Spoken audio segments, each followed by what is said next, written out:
I worried a lot. Will the garden grow? Will the rivers flow in the right direction? Will the earth turn as it was taught? And if not, how shall I correct it? Was I right? Was I wrong? Will I be forgiven? Can I do better? Will I ever be able to sing? Even the sparrows can do it, and I am, well, hopeless. Is my eyesight fading, or am I just imagining it? Am I going to get rheumatism, lockjaw, dementia? Finally, I saw that worrying had come to nothing, and gave it up, and took my old body and went out into the morning and sang. Words of the great American poet Mary Oliver. Do not worry about your life, about what you will eat, or about your body, what you will wear. In fact, do not worry about anything. Both St. Paul and Jesus couldn't be more clear. But isn't this sort of like telling a dog not to bark? Maybe it's just me and my own perceptions, but I would say that in a way, human beings almost seem built to worry, just like dogs are built to bark. Would you say that too? And I think I'm onto something, because why would the two most significant figures in the New Testament, Paul and Jesus, why would both of them address the tendency to worry so blatantly and so clearly? I mean, Jesus can be so elusive when he wants to be. We've been reading some of the parables this fall, exploring them, and they have messages that are deeply couched. And Paul's way is often to drop the nugget amid complex theology, long sentences. Paul is the king of long sentences in the Bible. And yet here they both are, as plain as can be, do not worry. I can only guess that it's because the worry of humanity was so prevalent. So do you worry? Or is that sort of like asking if your dog barks? Perhaps the more helpful question is, what do you worry about? Now, to be fair, the crowds that had gathered by the thousands to hear Jesus speak these words that they presumably may be overhearing him say to the disciples, they had lots to worry about. We've been discovering how in the Gospel of Luke, Jesus really puts it out there in terms of expectations for discipleship. There's a high price to pay for following Jesus. It's not for the faint of heart. And so by the time we get to chapter 12 in Luke, the disciples are no doubt becoming weighed down by this cost. And I wonder if they are worried even at this point about their ability to keep up, to live the Christian way. We're told back in the first verse of chapter 12, if we look back a little ways, that the crowd was so large that they trampled on one another. So I would think that if they're in this huge crowd with trampling happening, then emotions are running high. There's worry and anxiety. Think of a large political demonstration that gets rowdy and out of hand. And just as the crowd is about to explode, a lone voice from the crowd shouts out to Jesus, "Teacher, tell my brother to divide the family inheritance with me." Because you see, there is the communal worry, all the things that a community, whether it is a nation, a church, whatever, brings to the fore. And then there is the individual worry. In this case, this lone man, earlier in chapter 12, shouts out above the crowd all the worry that had been expressed, his own individual plight, about finances and about relationships with siblings. And into this worry, Jesus says, one's life does not consist in the abundance of possessions. And then he illustrates the point with the parable of the rich fool, which ends in yet another sharp word of judgment. This very night, Jesus says, this very night, Your life is being demanded of you, and the things you have prepared, whose will they be? So it is with those who store up treasures for themselves, but are not rich toward God. So they have lots to worry about. Can they measure up? Will they enter the kingdom? Are they capable of paying the high price of discipleship? And then there's St. Paul's letter to the Philippians, which Susan just read, and it gives us cause to worry as well. Paul loved the Philippians. They were faithful in their sharing of the gospel. It's meant to be an encouraging letter, even though Paul has every reason to worry because he's writing from his own place of worry. He's in prison when he writes at the hands of the Romans. The gospel message has gotten him into trouble. Paul has paid a huge cost for discipleship, and it may further cost him his own life.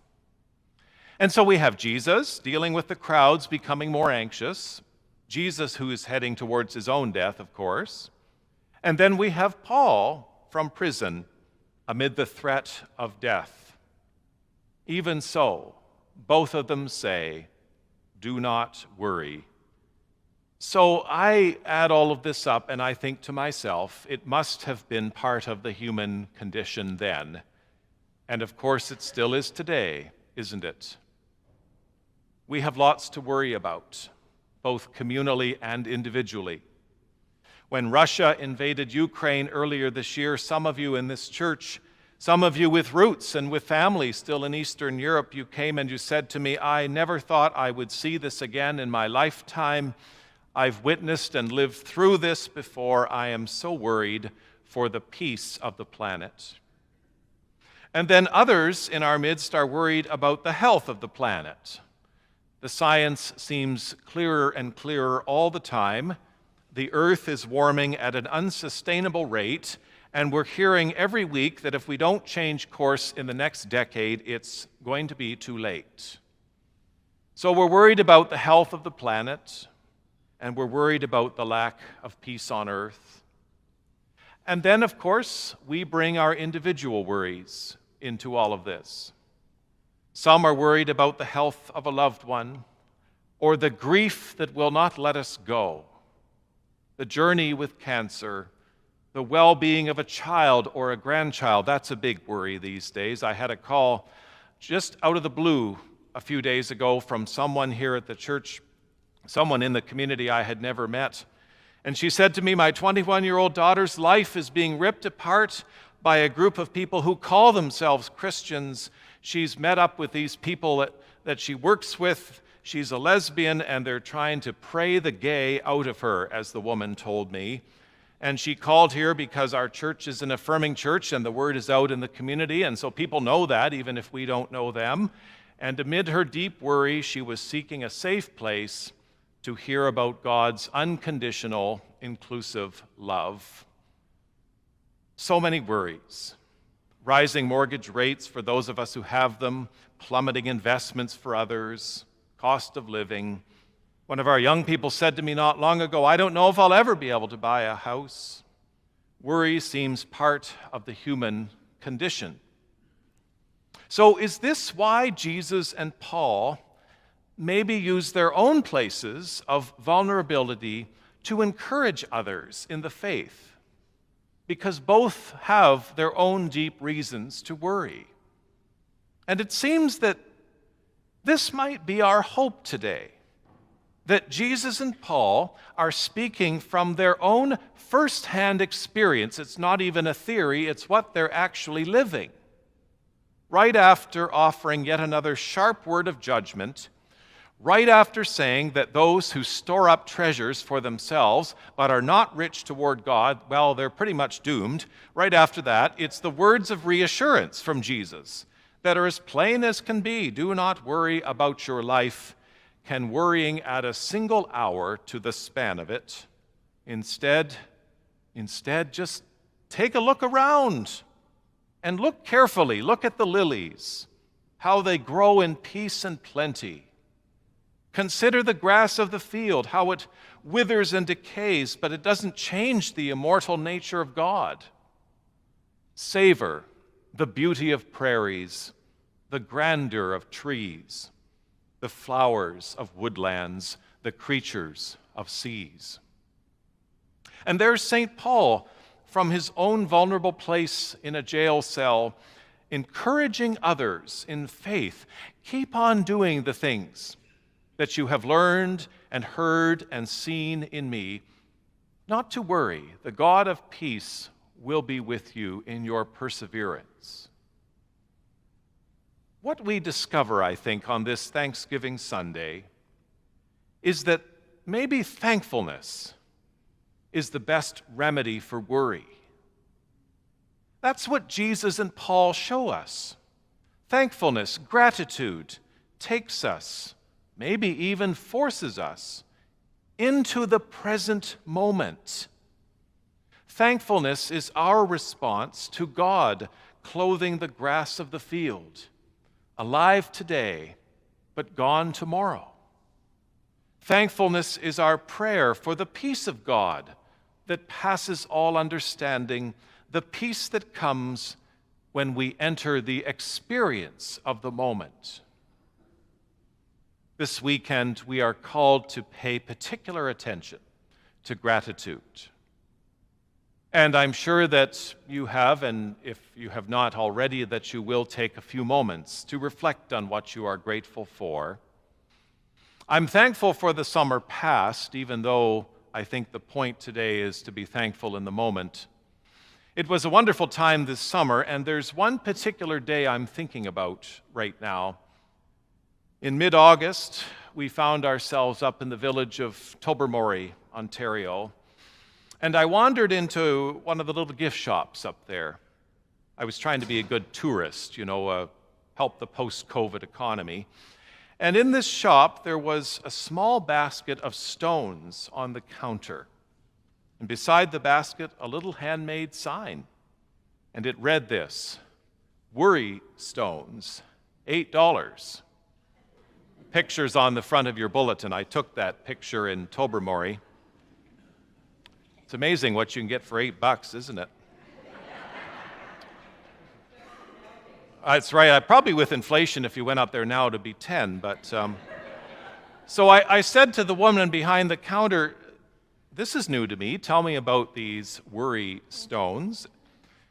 Well, she said to me, "Pick one up and feel it. Notice the soft lines, and then notice the indentation on one side." People have found that if they have a worry stone in their pocket, they can handle it when they're feeling anxious and stressed, and it slows them down.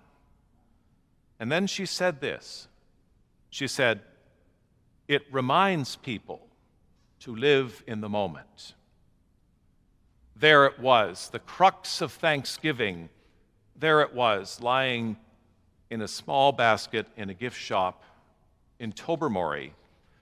It could be mine for $8, to give thanks for the moment in which we live, here and now. Without knowing it, the woman selling worry stones was sharing one of the most profound and helpful teachings of our time. As Richard Rohr says, "Of all the things I have learned and taught over the years, of all the things, I can think of nothing that can be of more help to you than living in the now. It is truly time-tested wisdom." And for someone of the stature and the depth of Richard Rohr, I think that is quite a remarkable statement. He is building on the tradition of the mystics over time, affirming the value of the present moment. Because the present is all we have, friends. It's all we have. The past is past. It can never be changed. And the next moment in time is yet to come, a great mystery of what will occur. But it is the present that is the gift that calls forth our gratitude. Jesus and Paul, the two most significant figures in the New Testament, confirm it today. And we pray it every Sunday. Give us this day, today, our daily bread. we don't pray for tomorrow, we pray for today. No wonder Mary Oliver finally discovered that worrying comes to nothing. No wonder she gave it up. No wonder that she took her old body and she went out into the morning and she sang, even though she had worried for years that she could not sing. You see, we can sing too. We can sing for the music of creation, for the beauty of the earth. And we can sing always in the moment. Now thank we all our God, with hearts and hands and voices, who wondrous things has done, in whom this world rejoices, who from our mother's arms has blessed us on our way with countless gifts of love, and still is ours today. Ours today. The moment.